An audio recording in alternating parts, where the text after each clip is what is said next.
Hello guys, welcome all of you. देखिए, आपके engineering students के लिए एनटीपीसी में जो आपका एनटीपीसी का ग्रीन एनर्जी लिमिटेड है, इसके अंदर एक बहुत बड़ी वैकेंसी निकल कर आ रही है और सैलरी पैकेज भी भैया इसका बहुत अच्छा खासा है।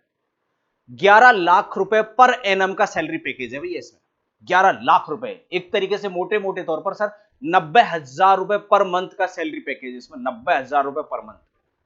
और कोई खास एग्जाम मेरिट वगैरह भी नहीं है। तो सर क्या होने वाला, कौन इसका फॉर्म भर सकता है और सर इसको कब, इसका आपकी क्वालिफिकेशन क्या होने वाली है, फॉर्म आप कहां से भरोगे, उसके लिए आप इस वीडियो को लास्ट तक जरूर देखना। और ऐसी ही इंफॉर्मेटिव वीडियो के लिए, वैकेंसी से संबंधित वीडियो के लिए देखने के लिए आप हमारे चैनल को सब्सक्राइब जरूर कर लीजिए। देखो, एनटीपीसी में वैकेंसी आई है आपकी लेटेस्ट, अभी जस्ट एक बहुत बड़ी वैकेंसी आई है एनटीपीसी में। और सर पेमेंट भी बहुत अच्छा खासा पेमेंट है सर इसका, है ना। पेमेंट भी बहुत अच्छा खासा है। देखो, जो वैकेंसी आई है आपकी वो आई है सर सिविल, मैकेनिकल, इलेक्ट्रिकल वगैरह सबके लिए आई है वैकेंसी, है ना। सबके लिए है वैकेंसी सर, वैकेंसी में कोई दिक्कत ही नहीं है ना। ठीक। अब कौन कौन इसको भर सकता है, देखो कौन कौन सी ब्रांच वालों के लिए वैकेंसी है। जैसे अगर मैं बात करूं सर सिविल वालों के लिए, सिविल वालों के लिए सर पोस्ट है यहां पर, नंबर ऑफ वैकेंसी है। देखो सर, नंबर ऑफ वैकेंसी जो है सिविल वालों के लिए वो कितनी है सर, 40 वैकेंसी है सर आपकी। कितनी है, 40 वैकेंसी है सर। ठीक है, 40। अनरिजर्व की 21, एससी वालों की 4, एसटी वालों की 2, ओबीसी वालों की 8, ईडब्ल्यूएस वालों की 5। क्वालिफिकेशन क्या मांगी है सर, बीटेक मांगी है। बीटेक मांगी है विद 60%। बीटेक विद 60% इन्होंने मांगी है आपकी, ये बीटेक मांगी है सिविल इंजीनियरिंग में। और जो एसटी एससी के जो बंदे हैं उनकी बीटेक जो है वो 50% से भी चलेगी। ठीक है, ये जो है। अब ये इसमें एक्सपीरियंस भी मांगा है कि हाँ भैया एक्सपीरियंस मांगा है सर, मिनिमम 3 साल का एक्सपीरियंस मांगा है ना। किस किस फील्ड का एक्सपीरियंस होना चाहिए, मतलब आप किसी पहले गवर्नमेंट फर्म में या प्राइवेट किसी भी फर्म में जॉब कर रहे हो, 3 साल का आपके पास एक्सपीरियंस होना चाहिए। किस फील्ड में हो सकता है आपके पास में, सर जियो टेक्निकल इंजीनियरिंग में आपके पास एक्सपीरियंस हो, है ना, पाइलिंग का एक्सपीरियंस हो सर आपके पास में, फाउंडेशन का एक्सपीरियंस हो, या स्ट्रक्चरल स्टील का एक्सपीरियंस हो, या टावर स्ट्रक्चर का एक्सपीरियंस हो, या स्विच यार्ड का आपके पास में क्या हो, एक्सपीरियंस हो। ठीक है, कैंडिडेट हैविंग री एक्सपीरियंस, है ना, विल प्रेफर्ड।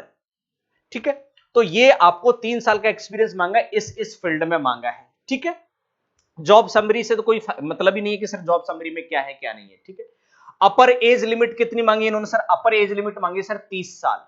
ठीक है, इसके बाद में सर आप आ जाइए, सर आपका रिन्यूएबल एनर्जी इलेक्ट्रिकल फील्ड की वैकेंसी आती है आपकी, और वैकेंसी कितनी निकल करके आती है, 80, है ना। अनरिजर्व वालों की 40, एससी वालों की 10, एसटी वालों की 6, ओबीसी वालों की 15, ईडब्ल्यूएस वालों की 9।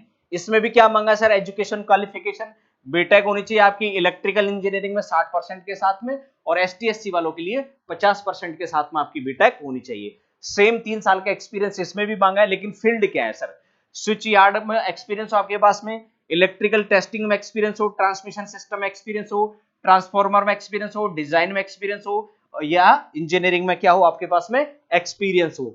ये एक्सपीरियंस आपसे इन्होंने मांगा है। इलेक्ट्रिकल वालों की बढ़िया वैकेंसी भी 80 वैकेंसी है। अब आगे बात करें सर, आपका अपर एज लिमिट भी 30 साल है इसमें सर। इसके बाद में आ जाते हैं मैकेनिकल, और मैकेनिकल वालों की सर वैकेंसी निकल करके आती है 15। जनरल वालों की 4, एससी वालों की 3, एसटी वालों की 2, ओबीसी वालों की 3, और ईडब्ल्यूएस वालों की 3। बीटेक चाहिए इसमें मैकेनिकल इंजीनियरिंग से 60% के साथ में, एसटी एससी वालों के लिए 50% के साथ में।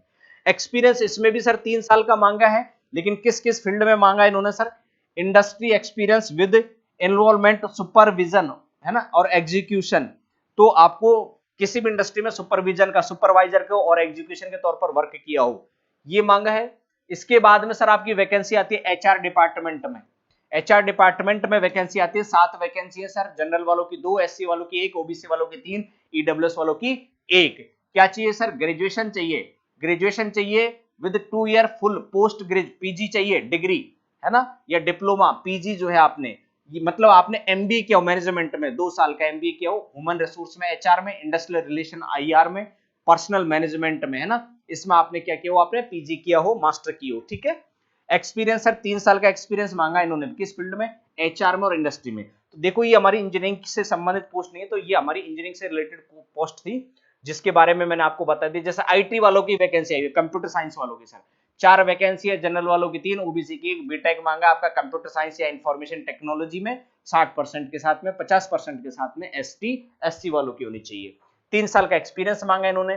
3 साल का एक्सपीरियंस किस में मांगा है सर? राउटिंग में, स्विचिंग में, वीलैन में, इंटर वीलैन राउटिंग में, लेयर 3 लेयर 2 स्विच में, स्टैटिक राउटिंग में, नेटवर्क मॉनिटरिंग में, ट्रबल शूटिंग में, वेब एप्लीकेशन में, वेब डेवलपमेंट में, है ना, एमएस स्क्यूएल में, इसमें इन्होंने विंडोज सर्वर में, इस फील्ड में आपके पास में क्या होना चाहिए?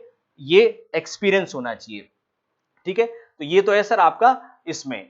उसके बाद में ये मटेरियल है, इसमें बीटेक भी चलेगा, है ना, किसमें? मैनेजमेंट में बीटेक होना चाहिए आपका। ठीक है, PG diploma in material management में होना चाहिए। तो इसकी वैकेंसी कितनी है आपकी सर?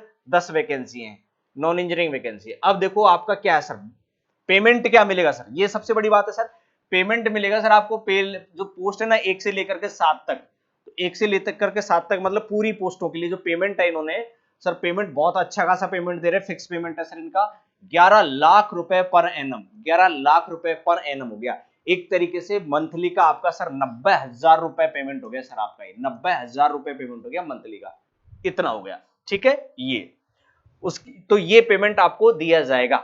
ये डिपेंड करेगा आपके एक्सपीरियंस पर, उन सब चीजों पर, है ना। ये जो है the total number of project vacancy indicate above में इंक्रीज और डिक्रीज, मतलब जो वैकेंसी दिखा रखी है एनजीईएल ने, एनटीपीसी ग्रीन एनर्जी लिमिटेड ने, ये बढ़ाई भी जा सकती है, घटाई भी जा सकती है। The candidate should have sound health, मतलब अच्छी हेल्थ होनी चाहिए, मतलब आपकी हेल्थ बढ़िया होनी चाहिए, उसमें कोई ज्यादा दिक्कत है ही नहीं, है ना। ठीक है, अब और क्या है सर इसमें? जॉब पोस्ट, ये सर आपका जो है डिसेबिलिटी वालों के लिए बेंचमार्क निर्धारित किया है, ये डिसेबिलिटी होंगी, इसका मतलब ये। सिलेक्शन प्रोसेस देख लो सर, सिलेक्शन कैसे होगा सर आपका? सिलेक्शन होगा सर आपका सीबीटी एग्जाम होगा, कंप्यूटर बेस्ड टेस्ट होगा वो, उसमें उससे मेरिट डिसाइड होगी, आपके एक्सपीरियंस से डिसाइड होगी, और आपका जो इंटरव्यू होगा एक तरीके से sir computer based test, experience और आपका इंटरव्यू, इन 3 टर्म पर आपका सिलेक्शन होगा। कंप्यूटर बेस्ड टेस्ट जो होगा आपका सीबीटी जो होगा सर, वो 70 नंबर का होगा आपका, है ना, एक तरीके से 70 नंबर का होगा। उसमें सर जो मिनिमम क्वालिफिकेशन मार्क लाने हैं वो लाने सर 60, तो एक तरीके से आपका 70 में से 42 नंबर तो मिनिमम आने चाहिए जनरल वालों के लिए। रिजर्व कैटेगरी वालों को लाने सर 50% नंबर, तो ये मिनिमम है ना, बाकी तो कट ऑफ हाई जाती है, तो उनको 35 नंबर तो मिनिमम लेकर के आने हैं, किसमें? सीबीटी में। उसके बाद में एक्सपीरियंस जब आपका काउंट होगा 3 साल का, 3 साल का तो मिनिमम है, उससे ऊपर जितना भी होगा सर उसके आपके 10 नंबर हैं, उसमें सर मिनिमम 50% मार्क, 5 नंबर तो जनरल वालों के आने चाहिए, ये दोनों में बराबर है। ठीक है, उसके बाद में सर इंटरव्यू होगा 20 नंबर का, उसमें से आपके 10 नंबर तो इंटरव्यू में मिनिमम आने चाहिए, और रिजर्व कैटेगरी वालों का 45% का कोटा है इंटरव्यू का सर, उसका वैकेंसी इंटरव्यू का 45% आपके नंबर आने चाहिए, तो मैक्सिमम आसपास आपका 9 नंबर के आसपास होने चाहिए, है कि नहीं। ठीक है, ऐसे आपका टोटल 100 नंबर्स का होता है, तो सर इसके लिए आपको एग्जाम देना पड़ेगा।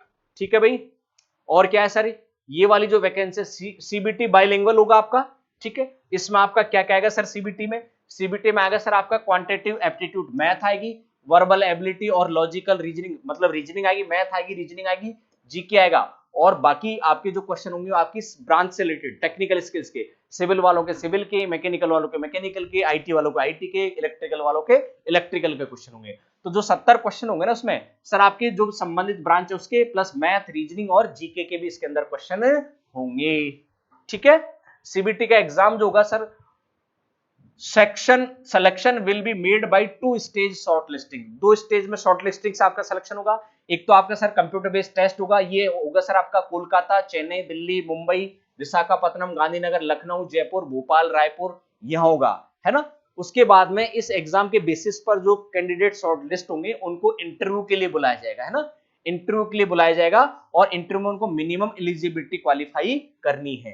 ठीक है, उसके बाद में सर 5 नंबर आपको दिए जाएंगे candidate for fulfilling the minimum required experience in addition, अगर कोई भी कैंडिडेट मिनिमम जो रिक्वायर्ड एक्सपीरियंस है उसको फुलफिल कर रहा है या एक्स्ट्रा जा रहा है, तो सर उसको 5 नंबर दिए जाएंगे। 1 नंबर दिया जाएगा for each year of additional, 1 number extra दिया जाएगा सर आपको additional experience up to maximum 10 marks, मतलब आपको सर 5 नंबर तो दिए जाएंगे 3 साल का मिनिमम एक्सपीरियंस वाले, और उसके बाद में आपको नंबर दिए जाएंगे जितना ज्यादा, हर एक आपको 4 साल का एक्सपीरियंस हो 1 नंबर और एक्स्ट्रा जुड़ेगा, 5 साल का है तो 2 नंबर और आपके एक्स्ट्रा जुड़ जाएंगे, इस तरीके से। ठीक है, उसके बाद में sir offer of the appointment shall be issued to the candidate based on their relative rank in merit list preferred on the cumulative total marks scored by the candidate. ठीक है, तो आपके जो टोटल मार्क्स आएंगे interview, experience और written paper तीनों के basis पर आपका वो फाइनल टोटल करके आपकी मेरिट लिस्ट क्या करेंगे, ये रिलीज करेंगे।